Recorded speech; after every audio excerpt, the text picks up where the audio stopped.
Tidal energy பற்றி பார்க்க போகிறோம். டைடல் எனர்ஜி பற்றி வந்து அன்ட்ரக்ஷன் வரைக்கும் இன்ட்ரக்ஷன். டைடல் எனர்ஜி எப்படி ஒர்க் ஆகும் பார்த்தீங்கன்னா, ஒரு பொட்டான் எனர்ஜி மூலம் ஒர்க் ஆகுது. அதில் வந்து பொட்டான் எனர்ஜி வந்து என்னென்னு பார்த்தீங்கன்னா, கடல் அலைகள் இருக்குது பார்த்தீங்களா, கடல்கள் ஃபோர்ஸாக முன்னுக்கு பின்னுக்கு போயிட்டு வர மூலமாக அது மூலமாக பொட்டான்ஸ் எனர்ஜி வந்து ப்ரொடக்ட்ஸ் ஆகுது. அந்த பொட்டான்ஸ் எனர்ஜியில் வந்து கடல் அலைகள் முன்னுக்கு பின்னுக்கு போயிட்டு வரும்போது ஒரு டர்பன் அதில் வச்சோம்னா அது ரொட்டேட் ஆகும். கடல் அலைகள் மூலமாக அது ரொட்டேட் ஆகிறப்போ மெக்கானிக்கல் எனர்ஜி எலக்ட்ரிக்கல் எனர்ஜியாக கன்வெர்ட் ஆகும். அதை யூஸ் பண்ணி தான் நம்ம டைடல் எனர்ஜி ப்ரொடக்ட்ஸ் பண்ணுறாங்க.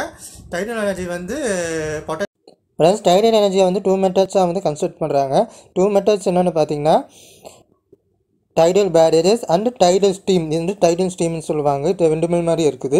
ஃபஸ்ட்டு வந்து டைடல் பேரேஜஸை பார்த்துடலாம். டைடல் பேரேஜில் ஒன்றுமே இல்லை ஃப்ரெண்ட்ஸ், கடல் இருக்குது பார்த்தீங்களா, கடலோட ஆழம் கம்மியாக இருக்கிற இடத்துல வந்து டேம் கன்ஸ்ட்ரக்ட் பண்ணியிருப்பாங்க. டேமில் வந்து ரவுண்டாக கன்ஸ்ட்ரக்ட் பண்ணியிருப்பாங்க. அந்த ரவுண்டாக ஹோல்ஸ் பண்ணியிருப்பாங்க. சென்டரில் டர்பன் வச்சுருப்பாங்க. கடலோட அலைகள் இருக்குது பார்த்தீங்களா, அந்த அலைகள் ஸ்பீடாக வந்து அந்த ஹோல்ஸோட தண்ணி உள்ளே போகிறப்ப வந்து டர்பன் ரொட்டேட் ஆகும். டர்பன் ரொட்டேட் ஆச்சுன்னா பக்கத்தில் ஜென்ரேட்டர் கனெக்ட் பண்ணியிருப்பாங்க. ஜென்ரேட்டர் கனெக்ட் பண்ணிட்டு மெக்கானிக்கல் எனர்ஜி எலக்ட்ரிக்கல் எனர்ஜியாக கன்வெர்ட் ஆகும்.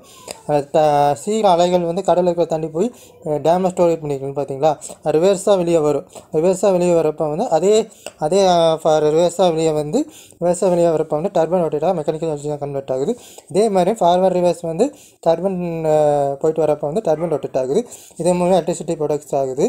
இதுதான் வந்து டைடல் பேரேஜஸோட ஃபுல் இது ஃப்ரெண்ட்ஸ். இது வந்து டைடல் டர்பன் சொல்லுவாங்க. டைடல் டர்பன் வந்து தண்ணி கடியில் வச்சுருப்பாங்க. தண்ணி கடியில் வச்சுருக்கிறதுனால வந்து இது டைடல் டர்பன் சொல்லுவாங்க.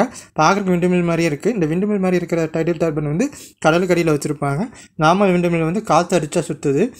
இது வந்து இந்த டைடல் டர்பன் வந்து சீயோட கடல் அலைகளோட ஃபோர்ஸில் சுற்றும். அதாவது கடல் அலைகள் வந்து ஃபார்வேர்டு ஃபோர்ஸ்னால் ஃபார்வேர்டில் சுற்றும், ரிவர்ஸில் வந்துச்சுன்னா ரிவர்ஸில் சுற்றும். அதுக்கு தனிமே வச்சுருப்பாங்க.